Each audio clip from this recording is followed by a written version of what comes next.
Hello and welcome back to another sports rant. I am your host, Max Gallegos, and today I want to talk about LeBron Raymond James, who, in a win over the Pelicans, passed 50,000 career points. 50,000. If you didn't think he was the GOAT already, even Stephen A. Smith said, you know what? We need to put this LeBron-Jordan GOAT debate to bed.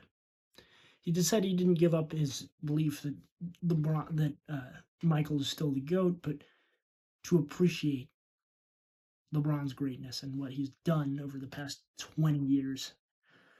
And it got me thinking about it. It's like really funny how people want to debate who's the greatest player of a team sport.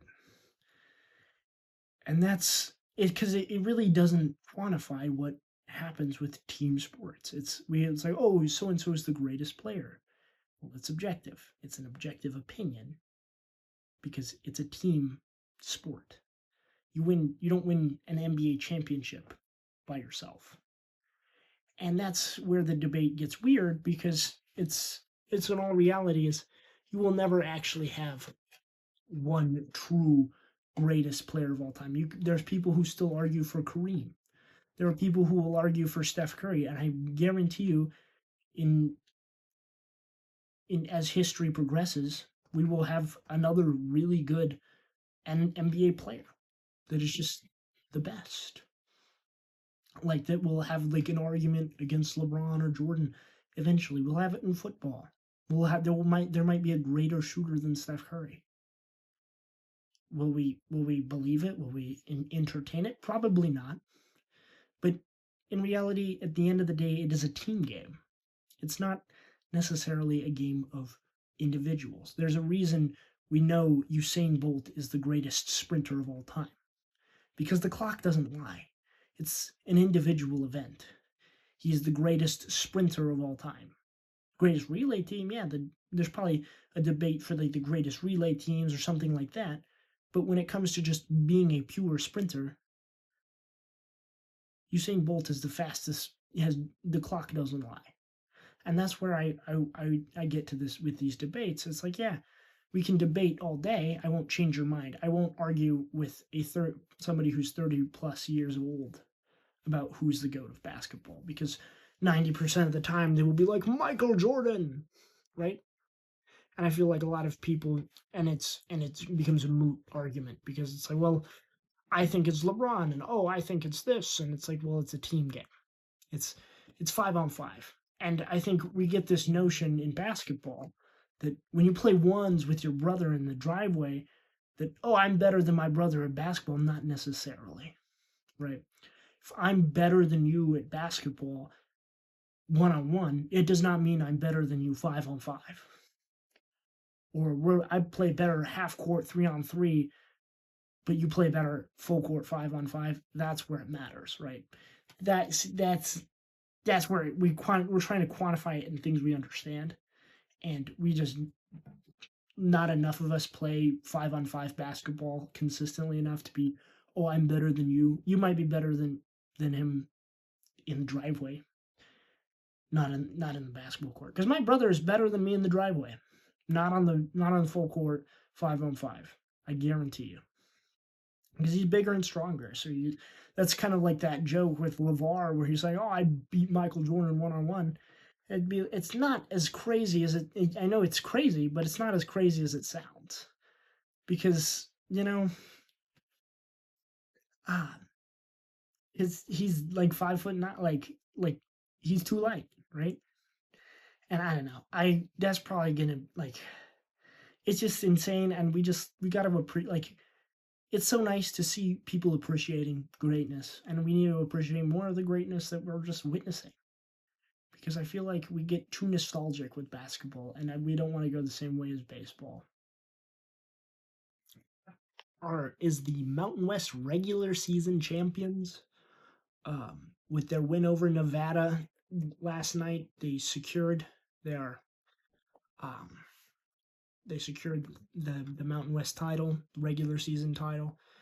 And I just really wanted to discuss it, talk about it real quick. Donovan Dent had 33-7, one of his better games this season.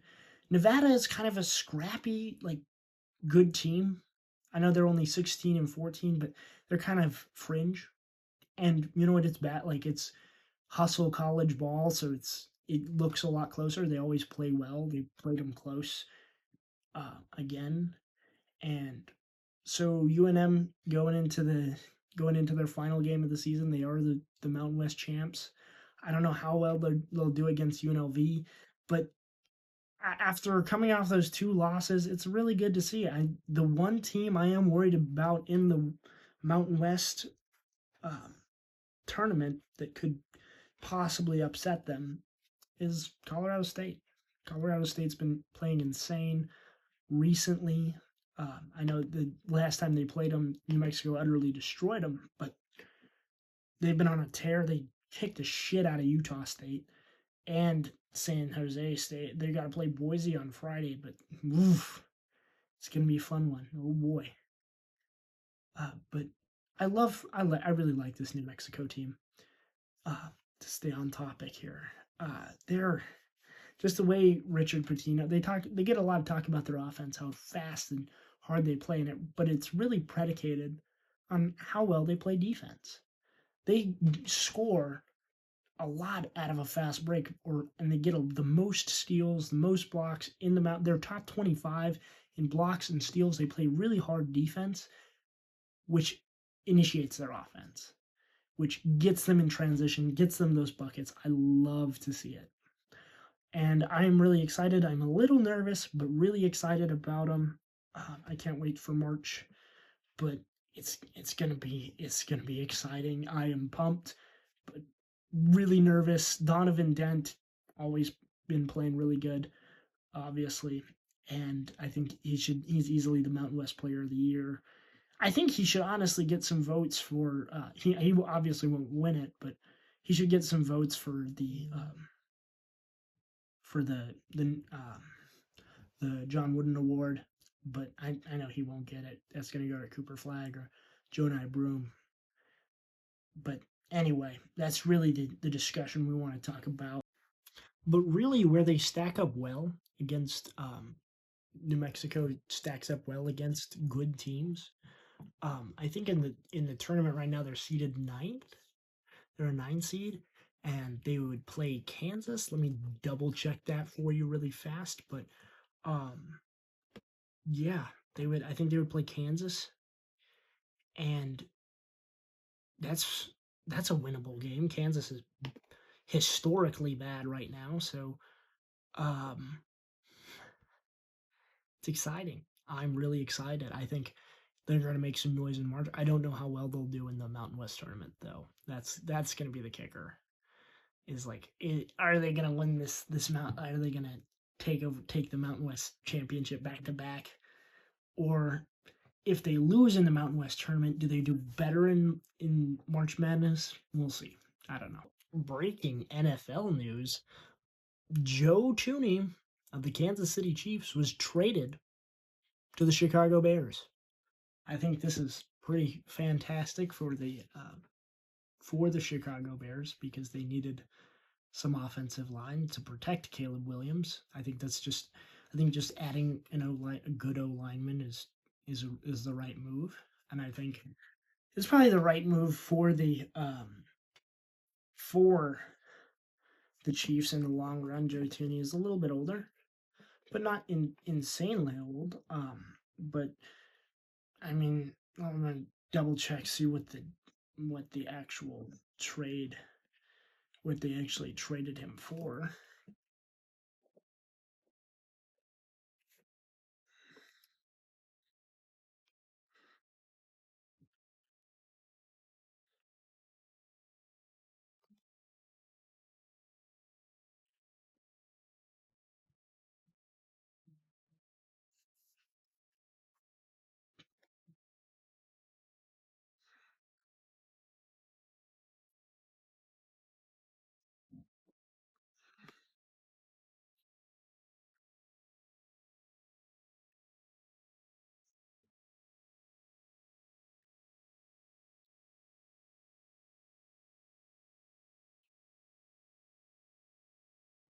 I can't really.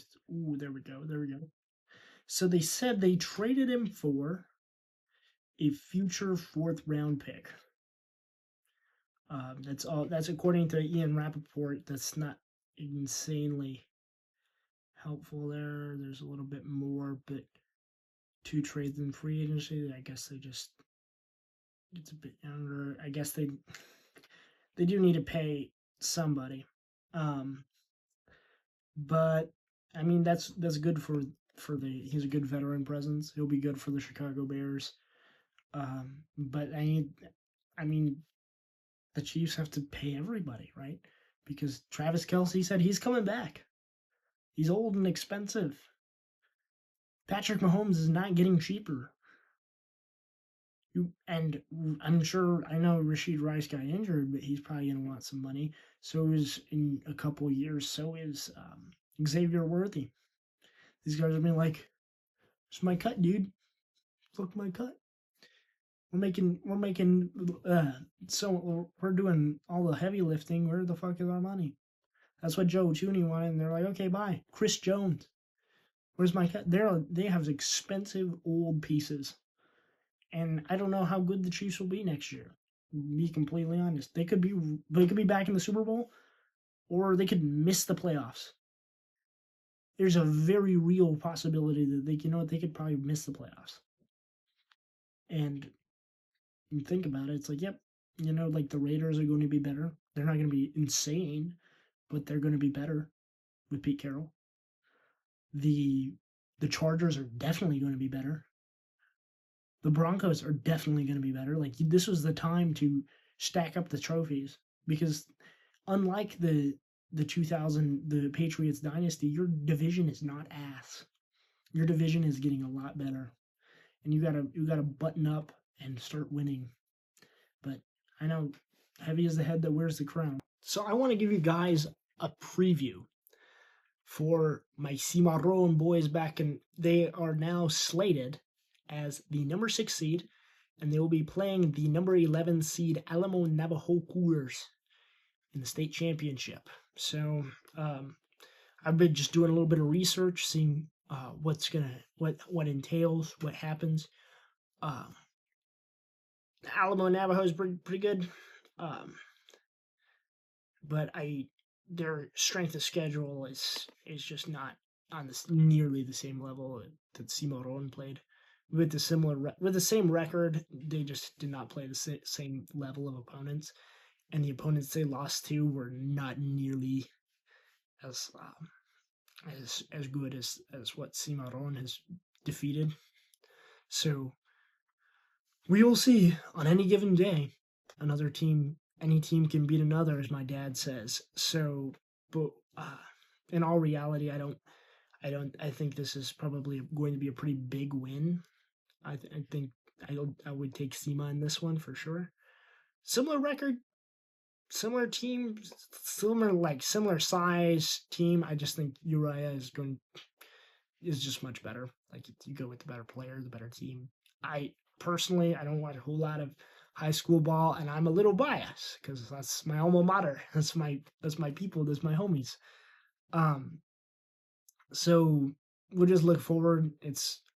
I do have a promise to make you guys. If you guys make it to the second round of state, if it's a day off, so in Bernalillo or in Rio Rancho, if I have my day off, I will go and visit. I will go watch you. If it's on my day off, I'll go watch you guys. But if you guys make it all the way to the state championship game in the pit, this is a promise. If it's on a day I work, I will call off work to go watch you guys. I will promise you that. If you guys go to the championship game, I will call off work. That's a promise. I will hold me to it. If you guys make it to the quarter and the semis, I mean, if I have the day off, yeah, I'll go watch you. But if you guys make it to the championship round, no matter if I work or not work, I will call off work. I will go watch you guys because it's right down the road. And that's a promise. I'll stick to it. Peace. That's probably going to be the video, guys. Please go follow me on Twitch at Maxitaxi. I stream Minecraft and other stuff. I started streaming recently, so check that out. Go check out the Instagram for updates. Go follow the TikTok for post-pod clarity. And peace.